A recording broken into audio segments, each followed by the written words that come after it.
Quais são os primeiros sinais de que a pessoa está desenvolvendo a síndrome?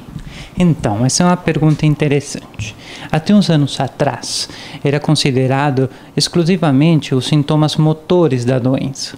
Ao dizer sintomas motores, é tremor, rigidez, alentecimento de movimentos, muitas vezes essas queixas associadas à sensação de desequilíbrio, uma instabilidade, né?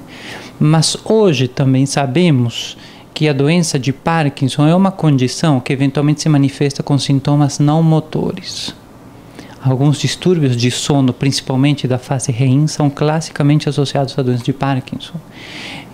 Dificuldades para sentir cheiros, hipoanosmia, também são sintomas bem sugestivos que o paciente poderia eventualmente evoluir com um problema de doença de Parkinson. Sabemos que a obstipação intestinal e sintomas depressivos também estão associados a talvez a uma maior incidência da doença de Parkinson no futuro. Porém, a gente sabe que sintomas depressivos de obstipação intestinal são altissimamente frequentes na população. E não poderíamos dizer que todos eles vão desenvolver esse quadro, né?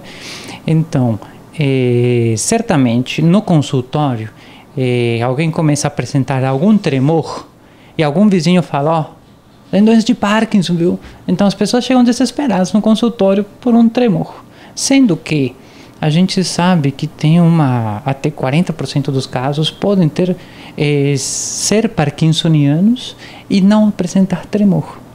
Então não é somente a presença do tremor que determina o diagnóstico da doença de Parkinson, não um conjunto de sinais e sintomas. Muitas vezes, como o aparecimento e instalação da doença é lento e progressivo, às vezes nos primeiros meses, anos, as pessoas procuram diferentes especialistas ou profissionais tentando um diagnóstico. Às vezes ele é de fato difícil, mas com o passar do tempo o quadro começa a ficar mais florido e o diagnóstico começa a ficar mais evidente. Então, além do tremor, que é um sintoma clássico e claro, visível, rigidez de membros... Alentecimento dos movimentos, e alguns autores consideram também a instabilidade postural, esse desequilíbrio. Que a pessoa pode até confundir com labirintite, alguma coisa assim. Na verdade, isso é também outra questão interessante. A gente sabe que existem mais de 200 causas de tontura. Só que todo mundo chuta labirintite, né? E a labirintite nem é a mais comum, né? Tontura... Às vezes, muitos profissionais de saúde fazem a leitura de tontura igual vertigem, essa sensação que está tudo rodando.